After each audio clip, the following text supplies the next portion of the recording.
राजा केवल शासन करने के लिए नहीं है, अपने ही परिवार को देखने के लिए नहीं है, अपने ही परिवार को भरण पोषण करने के लिए नहीं है, सत्ता को जमाए रखने के लिए नहीं है, बल्कि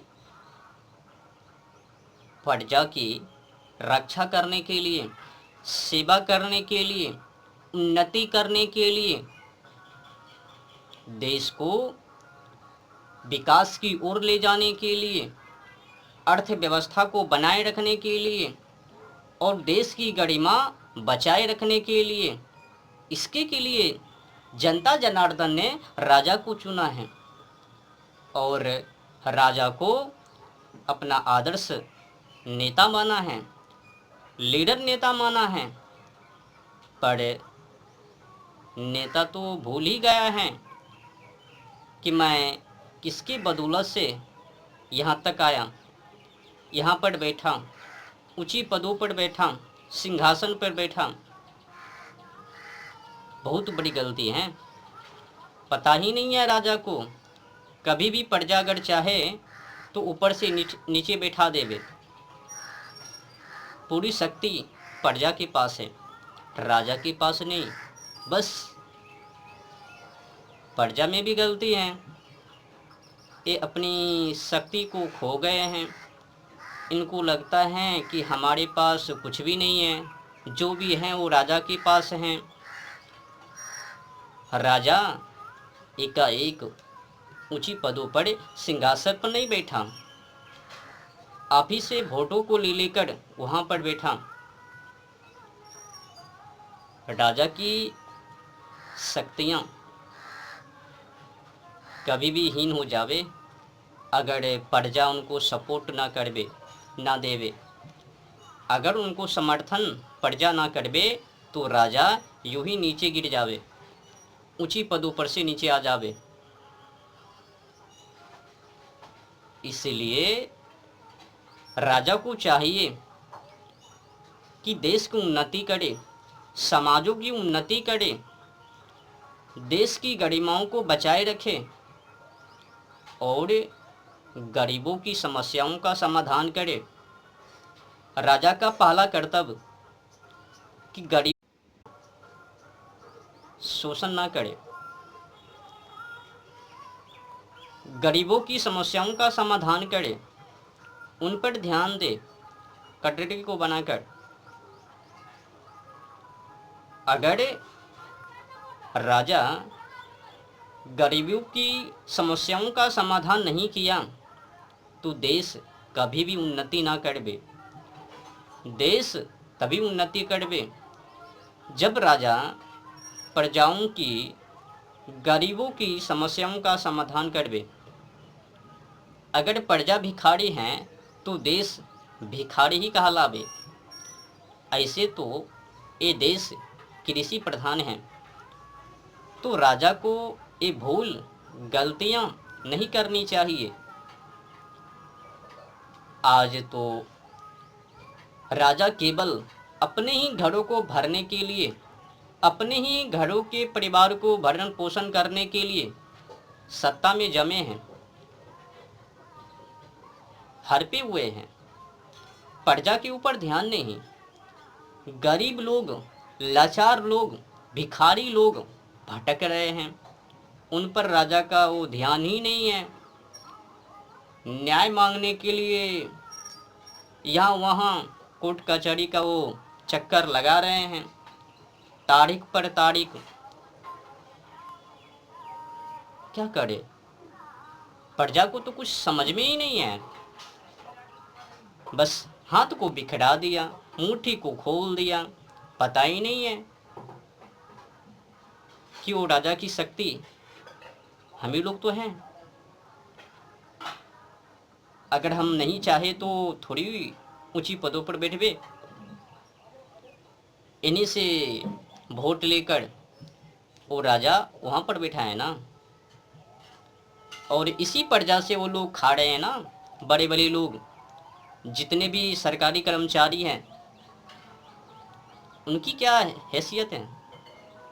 कमजोरी तो एक प्रजा में है ना। अगर राजा या फिर सरकारी कर्मचारी प्रजा को शोषण कर रहे हैं तो गलती है प्रजा में कि आंदोलन नहीं, खिलाफत नहीं, प्रचार नहीं, बस सब अपने अपने के बेमतलब हैं। 200-400 पैसे कमा ली, अहंकार, उसमें से 150-200 का वो दारू शराब पी जावे,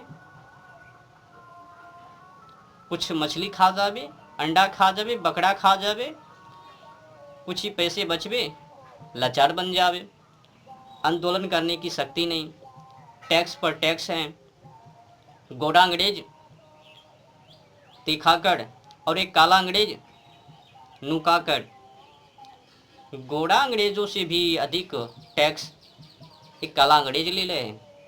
आज की सरकार, सबसे अधिक कटौती तो अभी होनी चाहिए ना, उससे भी अधिक। जब गोरा अंग्रेजों से अधिक टैक्स एक काला अंग्रेज ले रहे हैं तो और अधिक तीव्र गति में कटौती होनी चाहिए। हकीकत में तो आज भी क्रांतिकारी की ज़रूरत है। अगर ये भ्रष्टाचार सरकार के खिलाफ कोई कदम नहीं उठाया तो समझ लेना कि जो गरीब हैं वो गरीब ही रहवे, जो अमीर हैं वो अमीर ही बनवे। सरकार का ध्यान केवल अमीरों के ऊपर है, गरीबों के ऊपर नहीं। बस नौटंकीबाजी करता है कि मैं इस कैटेगरी उस कैटेगरी, चिल्ला फिल्ला चिल्ला बकता हुआ रहता है, ओबीसी SC ST बकता रहता है। ध्यान नहीं है इन लोगों का,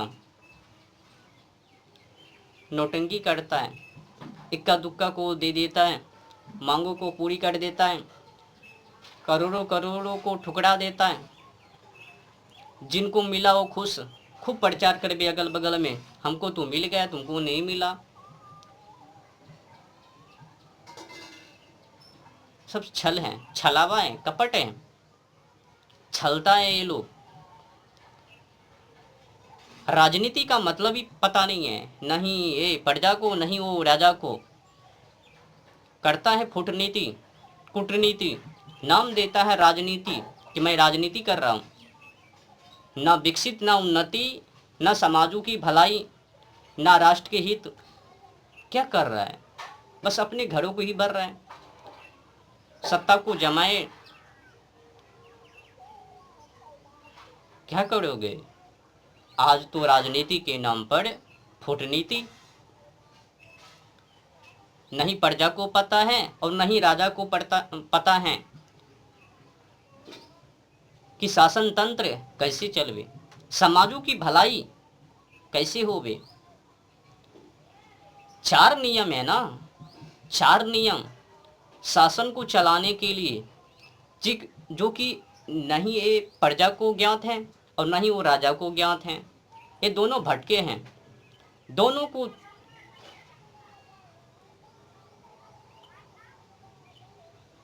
शासन को चलाने के लिए पहला नियम है सुखस्य मूलम धर्मः, सुख का आधार धर्म है।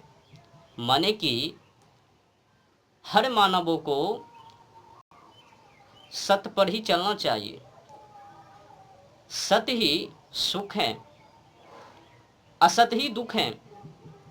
तो राजा को चाहिए, साथ में प्रजा को भी, कि सत्य पे चले, छल कपट ना करे, झूठ ना बोले, दंगाई ना करे, लूट पटार ना करे, लूटने की कोशिश ना करे, भ्रष्टाचार काम ना करे। दूसरा नियम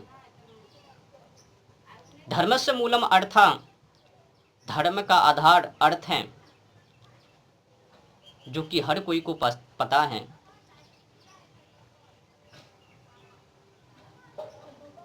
कि धर्म के बिना समाज को चलाना असंभव है, प्रजा को रक्षा करना असंभव है। अगर राजा प्रजा को सहयोग ना करवे और प्रजा पर ध्यान ना देवे और अपने काम के लिए ही व्यस्त रहे, वो तो अधर्म है। तो राजा को चाहिए ना कि प्रजा के ऊपर ध्यान दे, धनु से सहयोग करे, धर्म, मतलब जनता को सहयोग करने का मतलब धर्म, धर्म से मूलम अर्था। अगर राजा भलाई चाहता है तो फिर राजा प्रजा के ऊपर ध्यान दे। फिर तीसरा नियम है अर्थस्य मूलम राज्यम, अर्थ का आधार शासन, शासन वही कर पावे जो राजा अर्थव्यवस्था को, धन दौलत को बनाकर रखता है, उन्नति करता है, अपने क्षेत्र को, राज्य को, राष्ट्र को उन्नति की ओर बढ़ता है, ले जाता है, विकास की ओर बढ़ता है, वही राजा शासन करने लायक है, बाकी तो कचरे का ढेर है। फिर चौथा नियम है राज्य मूलम इंद्रिय जया, वही राजा शासन करने लायक है जो इंद्रियों पर काबू किया, नहीं तो छिनरपन तो राजा है ही ना। आपने देखा ही होगा कि बीच सड़कों पर ही एक नेता ओ संभोग, एक राजा बिहार के ही हैं नेता, वो भी मनोरंजन बराती में जाकर, फिर एक नेता राणा जी माफ़ कर दे उस पर मनोरंजन ले रहे थे, भाजपा का नेता, एक नेता आरजेडी के, वो भी लव स्टोरी गर्लफ्रेंड के चक्कर में, वो भी बिहार के ही।